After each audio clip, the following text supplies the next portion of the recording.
Okay, what you'll see in problems 27, 29, and 31 is that I've gotten the graph of, in green, of y equals, or f of x equals the square root of x, which is given up here. Okay, that's your parent function. And what they've done is they've transformed it one way or another. They have a plus 2 here, y equals the square root of x plus 2. They have y equals the square root of x minus 2, the whole quantity. And then they have y equals 2 times the square root of x. All three involve the number 2, but all three are different types of transformations.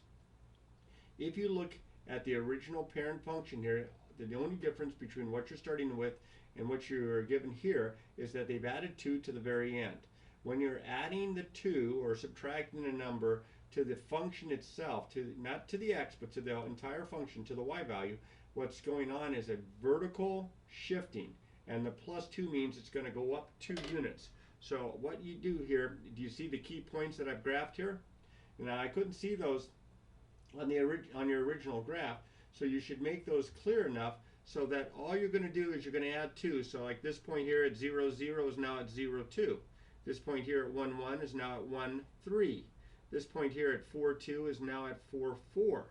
This point here at 9, 3 is now at 9, 5. And then you can do the graph. And what you have here is a vertical shift of 2 units upward. Because it does say to compare. So I compare the graphs by showing the two graphs themselves, the original and then the new one right here. And you could use 2 different colored pencils or something like that if you wanted to. But I also write down what the change is, what type of a transformation there is. Okay, that's not so bad. So if a number is being added or subtracted on the end of the function, it's a vertical change, a vertical shift. Now here there's a number being subtracted, but not from the square root of x, from the x itself. So what that does is that's a horizontal shift. Now out here, the vertical shift, it kind of goes the way it looks. You see a plus 2, you think up 2. You see a minus 2 on the end, you think down 2. But in this case, it's just kind of the opposite. Because what's happening is you have to plug in a bigger x to get the original x value because you're taking 2 off of that. So that's actually going to be shifting to the right. I know with the minus you might think left, but this is going to be shifting to the right 2 units. So again, I take my key points. 0, 0 is now 2, 0. 1, 1 is now 3, 1. 4, 2 is now 6, 2. And I don't know why I have enough space here. 9, 3 is now 11, 3. And I draw a nice, well, as nice as I can, curve there. This is a horizontal shift of 2 units to the right. Okay, I think you can see that. I hope that you can see that red pencil. All right, next guy up. You have a 2 that's out in front, and it's going to be times, not added or subtracted. When you're adding and subtracting, it's typically a shift, but when you're multiplying the function, either the x or the function itself, the whole thing here, the whole square root of x, then that's going to be a shrink or a stretch. And if it's out in front like this, times the entire y value times the whole square root of x, it's going to be a vertical shrink or stretch. If it's greater than the number you're multiplying by, if the number is greater than 1, it's a vertical stretch. And if the number is between 0 and 1, it's a vertical shrink. So what happens is my y values double.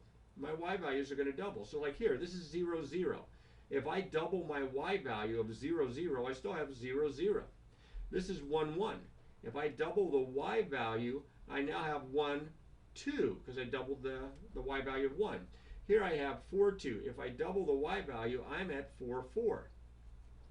Here I have 9, 3. If I double the y value, I'm at 9, 6. And my curve looks something like this. Okay? So this is a vertical stretch or dilation, vertical stretch by a factor of 2 because of this 2 right here. All right, there's the first 3. Now, you're doing very similar here, except that they're giving you the parent function this time is the absolute value of x, which is that v shape. And you can see for all three examples, I went ahead and put the v shape in there so that I can compare as I graph. Now, this is very much like problem 29 in that the number that's being added, in this case, or subtracted, is being added or subtracted to the x. Not on the end, not to the entire, like the absolute value of x, but to the x itself.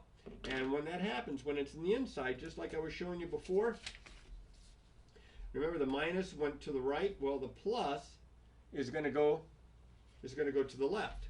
So this is going to go to the left 2 units. So again, there's really one key point here, but as you can see, this is 1, 1, 2, 2, 3, 3, 4, 4, 5, 5. I have all the points because for y equals the absolute value of x, for values of x greater than x, it's equal to itself, and then for values of x less than 0, I think I said greater than 0, I hope I did, it's equal to its opposite. So what's going to happen is we're not going to stretch it or shrink it. It's not going to become skinnier or wider, but it is going to go to the left 2 units. So 1 unit, 2 unit here at this point here, this kind of vertex point or cusp. And then everything else is going to be the same. It's going to have going up, every one to the right, one upward, every one to the left over here, one upward. And you can see that it's just been shifted over 2 units to the left. So this is a horizontal shift, or translation is probably a better word than shift. A horizontal shift of 2 units to the left. Okay, now here's one that's a little different. There's no number being added or subtracted, but there is a number that's kind of like being multiplied, even though it's not there. They don't put the number, they just have the opposite sign or the negative sign. It's like a negative 1 times the absolute value of v. Well, when you multiply the whole thing by a negative, it reflects it in the x-axis. This is going to reflect in x-axis. I'm going to write that down. I'm going to write it down under here as well. So the graph that, in this case, it's all above the x-axis except for 0, 0. It's just going to reflect right over. So, for example, this part right here, that kind of goes up 1 over 1, up 1 over 1. It's going to go down 1 over 1, down 1 over 1, down 1 over 1. So this part of the graph is reflected in the x-axis, and it would look like this. This part of the graph is reflected in the x-axis. Instead of going left 1, up 1, it's going to go left 1, down 1, left 1, down 1, and so on. And you can kind of see, even though I'm freehanding it a little bit there, how it's reflected in the x-axis. So, reflection in the x-axis. Okay, next guy up, you have a 1/3 that's times the absolute value of x. Now the 1/3, because it's between 0 and 1, doesn't actually stretch it. And I think you stretched yours. This is actually going to be a shrink, so it's not going to get like a skinnier looking v. It's going to become like a flatter looking v. Now remember, if I have 0, 0, and I plug 0 in, absolute value of 0 is still 0, times a third is still 0. That part doesn't change. Okay? But what's going to change is how high it goes up. Like, for example, if you plug 1 in, the absolute value of 1 is 1, times a third is a third. If I plug 2 in, the absolute value of 2 is 2, times a third is 2/3. If I plug 3 in, the absolute value of 3 is 3, times a third is 1. Do you see how it's kind of flattened out here? Like that. And then the same thing's going to happen over here. And I'm going to try to sketch that a little bit, maybe a little more neatly than I did over here. All right, so I hope you can see all that okay. So this is a vertical, I don't think I'd use the word shrink, I'd say compression by a factor of 1/3. And that's how the first 6 problems go. They just want you to graph, and they want you to compare the graphs. So I compared the graphs 2 ways. First, I showed both graphs on the same set of axes, and then I showed it, also compared it by describing the transformation that's being performed from the green one to the red one. Now, in this next set of 3 problems, it doesn't say exactly to make a sketch. It says specify the sequence of transformations that will yield the graph of the given function from the graph of f of x equals x squared. So they want you to list the transformations. Now I'm going to go ahead and show you what the graph looks like, but they want you to list the transformations. So what's going on here? Well, you have g of x is equal to 4 minus x squared, and your parent function is just f of x equals x squared. So there's a couple things going on, but before I even do that, I'm going to write g of x as the opposite of x squared plus 4. So what I see here is I see this negative out in front of the x squared. Just ignore the plus 4 for right now. If I see this negative in front of the x squared here, that means that this is going to be reflected in the x-axis. So I see a reflection in the x-axis. And then the plus 4 on the end is going to vertical shift 4 units upward. So if I was going to reflect this, let's see if I can do this in the green pen. First off, it would kind of look like something like this if I just reflected it. And then I'm going to shift it 4 units up. So right here, the vertex, 1, 2, 3, 4. So now it's going to look something like this.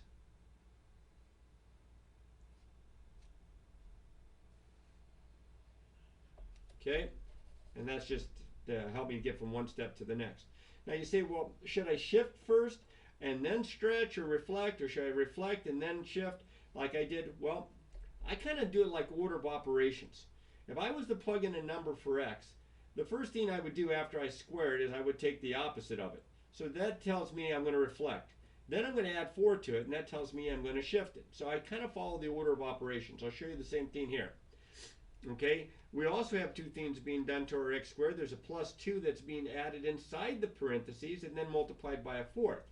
Well, the plus 2 here should tell you that you are going to the left 2 units, and the 1/4 on the outside that's times it should mean that it's being shrunk by a factor of 1/4 vertically.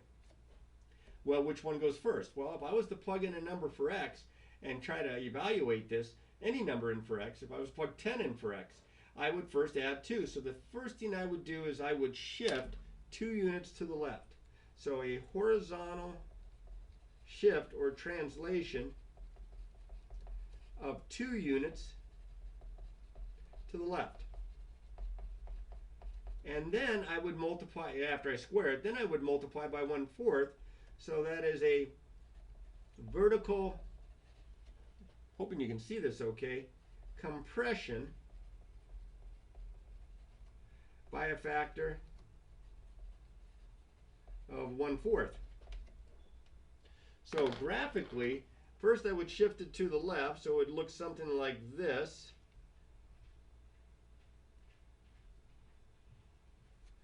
So the first thing I would do is shift it to the left 2 units, and then this graph in green goes over here to the graph in pink, and then 1/4 means you're going to kind of squish it down vertically by a factor of 1/4. So like here it's up to 1, but it would be only to 1/4.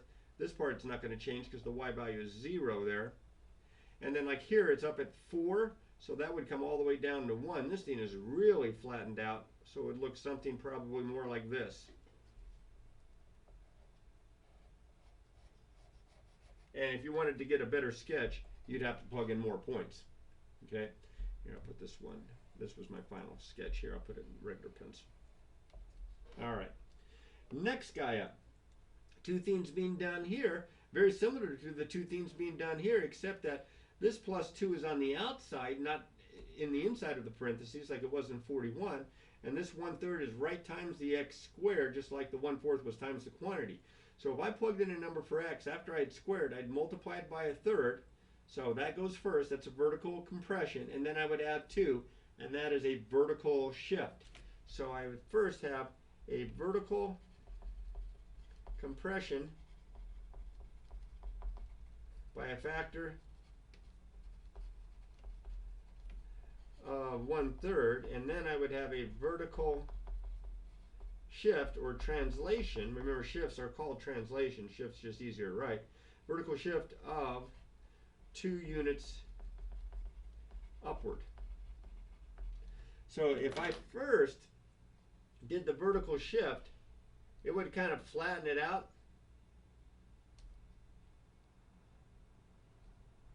This is not going to be great, but it would be something like this. Multiply all those y values by a third. And then I would shift it up 2 units. So this would go up 2 units, so it would look something more like this.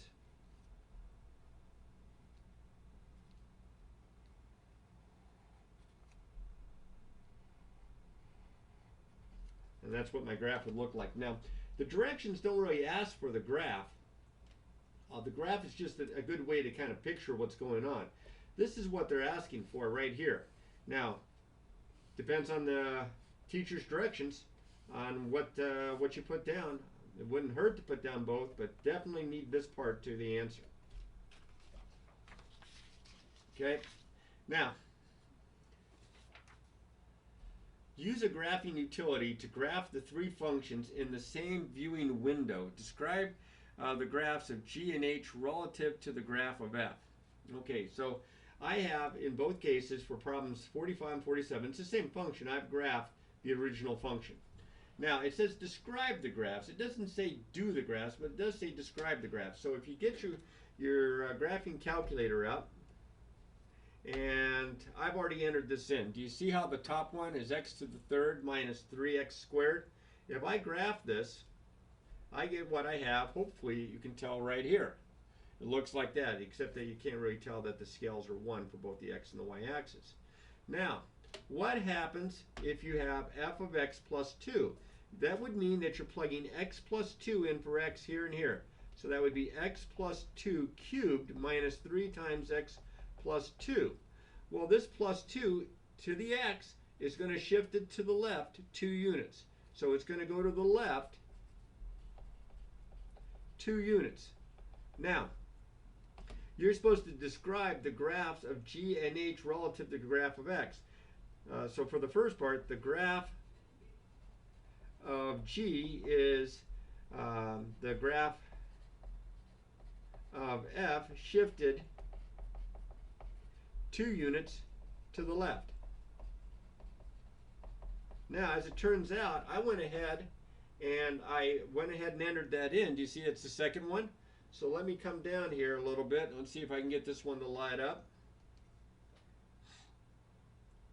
Okay, so both of these are going to graph. The first one that's going to graph is the original.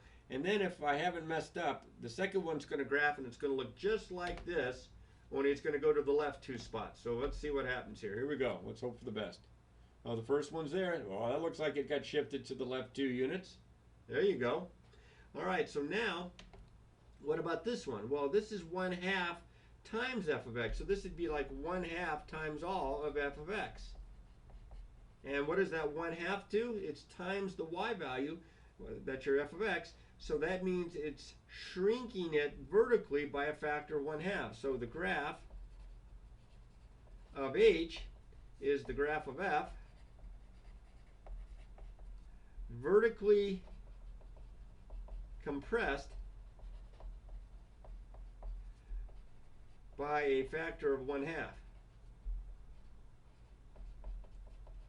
I hope you can read that handwriting. That is pretty sloppy stuff. So let me go back to my graphs here and let me come down here and unenter that, but I'm going to come down here and enter that one. Do I have it? Okay, so this should be the original, and then the new one, which should be kind of squished down by a factor of 1/2. Let's see what happens. That 1/2 is at 0.5. So, let's make sure we have it. There we go. Now let's graph it. There's the, no, I'm graphing the original. Okay, now look what happens. See how it got kind of squished in? See how it didn't drop down as far? And that's really about the only place you can really tell the compression, other than it kind of flattened out a little bit here and on the outside there. That's kind of a tough one to see from just the graphs. Maybe it's because of my scale. All right, so that's this one right here. Now, you have a graphing calculator, you can punch these out. And if you're not sure how to do it, then bring up a YouTube video and fire away, because they'll explain how to enter these graphs in and how to set the scales. All right, so the same kind of problem with the same original graph, but what's going on this time? Well, you have a negative, for this one you have a negative 1/3. So the graph of G is the graph of F with two transformations. It's been vertically compressed by a factor of 1/3, and this negative that's times it, it's going to reflect it in the x-axis.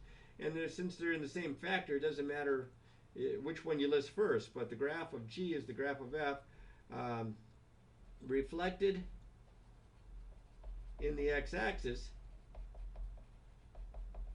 and vertically compressed by a factor of 1/3. So let's see what that graph looks like. Let me go back to here. I went ahead and put this one in.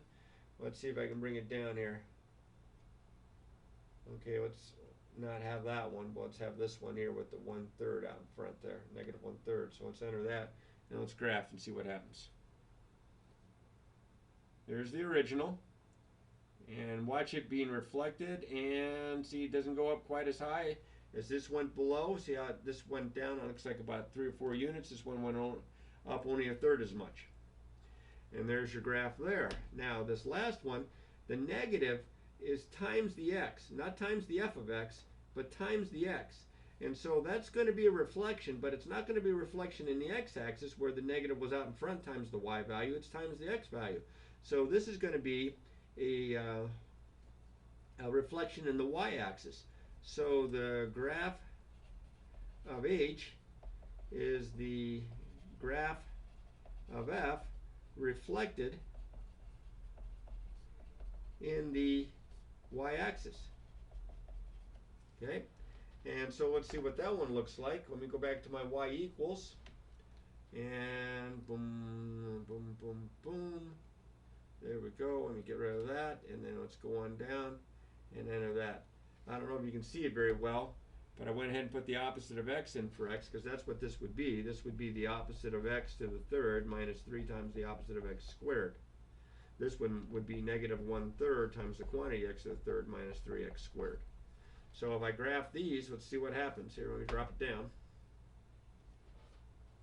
Here's the original. Now let's see if it reflects it in the, oh, it certainly does reflect it in the y-axis. All right. So those would be your answers that you would be using on 47 as well. Now having the answers, I mean, these are odd number problems. The answers are in the back of the book. But it's understanding this stuff and making sure that you ask questions if you don't understand, or go back and look through it and see if you can figure out what it is that's causing you trouble. Just ask questions, whether it's your teacher or whether it's me, but ask questions and make sure you have a good understanding before you cruise into class. I hope this helps. Practice, practice, practice.